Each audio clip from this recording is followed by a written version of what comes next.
Assalamu alaikum warahmatullahi wabarakatuh. Umeed छम ज तुई सारी ٲسِو बसीत सलामत Allah ताला थैन तोह ते ऐसे पन्निस हिफ्ज़ अमानस मज जायकास कश्मीरी किचनस मज बनाओ अस आज वाजवान स्टाइल रोगन जोश बनाने बापत ओस मे काले अनमत माज तो यह मे थोमुत फ्रीजरस मज बेहतर छु गसान ताज ताजे माज आसे तो वन त्रो मे अत सरख तो बे त्रो मे अत नून तो अम सत करोन अस ये मैरिनेट तिकाज सरख त्रावन सत अत माजस अगर कह जरासीम आसे सह गसान खत्म अड़िस घंटस खंडस थो मे मैरिनेशन बापत तो वन कड़ बह अत छकन जो मे वमेद तुह खसी वीडियो टायर तो तुह वो वीडियो आखरस तान तो जान जान कमेंट लिखित बरो तुह जायकाज कश्मीरी किचनस लोल तो अमे अलाव छस बह तुह सारे व्यूवरन हज तह दिल शुक्रिया अदा करान तुह मान वीडियो वुचान पसंद छु करान जान जान कमेंट लिखित छु तुह जायकाज कश्मीरी किचनस लोल बरान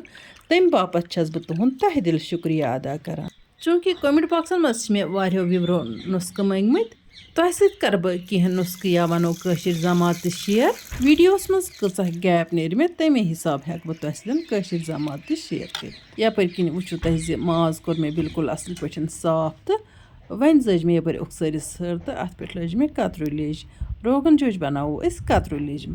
हसबे ज़रूरत त्रो लेज मज आब हन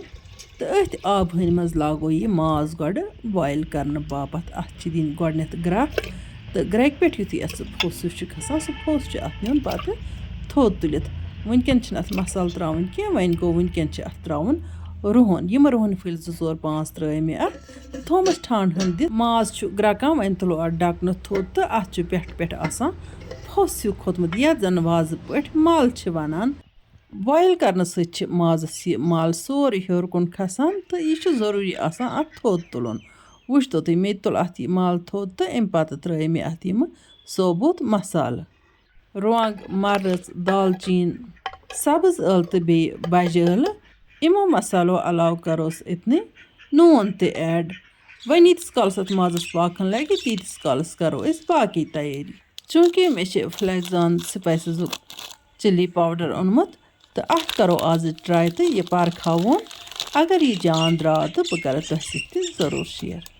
ये तुम वुचान अकिस कपस मज मे थोमुत ज़ाफ़रान त्रित तो यथ प्यालस मज त्राव बह मर्चांगन 1-2 चमचे तो मे अत मज ओड प्याल आब थोमुत तिकाज अत रोगन जोशस आसान मर्चांगन आब त्रावन ज़ाफ़रान रस खंड तस मे थोमुत सक आबस मज त्रित तो अम तपर हेतमुत कलर दिन यपर किनथ लोग माजस ते असल पाकन तो वन वालोन यह लेज गग पे बोन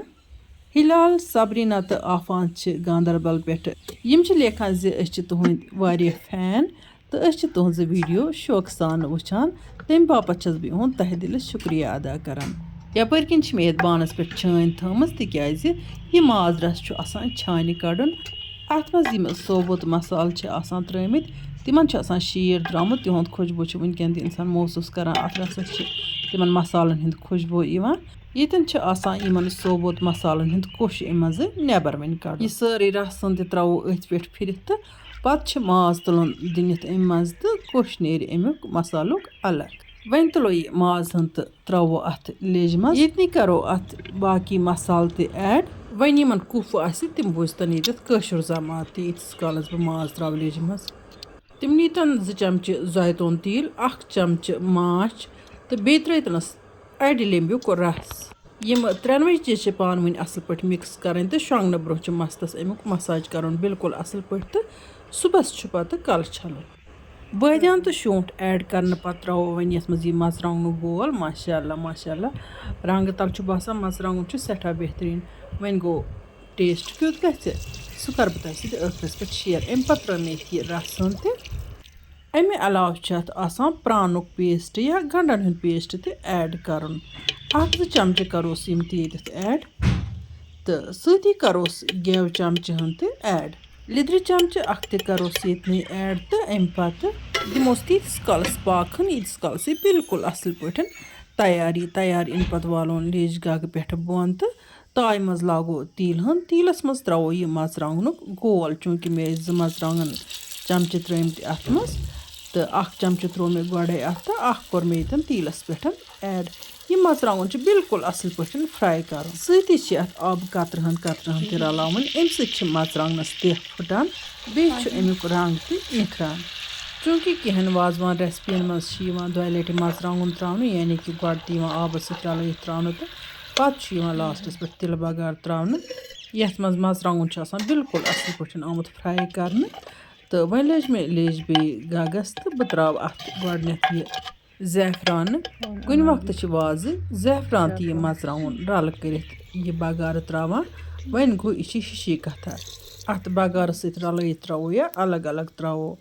ज़ैफ़रान त्राने पत्त त्रो मे अत यह तिल बगार पे मज़ येल पाकन लगान असल पे तैयार इनस करीब पत्त वाज लास्टस पे अत त्रावान यह बगार तो ज़ैफ़रान आब तम पत्त अत 2-3 मिनटन बे ग्रैखन दिन तो अत तोती सर्व करने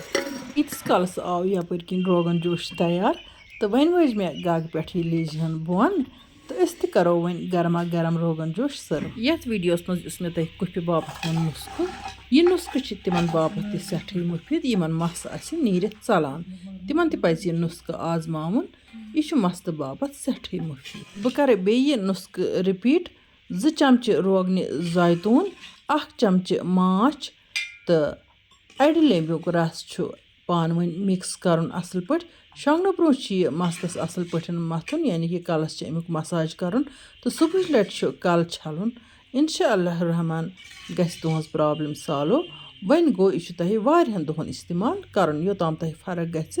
कुफिस तो मस नीरित चलनस यपर किन बह रोगन जोश करान सर्व रोगन जोश बिल्कुल स्पेशल गोमुत अत मशकन अदफर यवान वन गो वीडियोस मज अमुक एक्चुअल कलर आमुत कि नत गोमुत यह बिल्कुल वाजवानुक कलर किन तो टेस्ट किन तुह कर यह रेसिपी ट्राई तो तुल अमि नामतुक लुत्फ यथ रेसिपी मज कोर मे फ्लैगजोनुक मर्चांगुन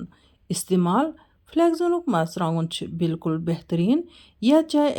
2 लिफाफ मर्चांगुन खर्च गसान तथ जाय गस फ्लैगजोनुक अकुई मर्चांगन लिफाफ खर्च चूँकि मे कर यथ रेसिपी मज 2 चमच इस्तेमाल तिकाज मे ट्राई कर मे कोर तमी मर्चांगन पे इस्तेमाल इत कन मर्चांगुन करान इस्तेमाल करान वन गो यह मर्चांगुन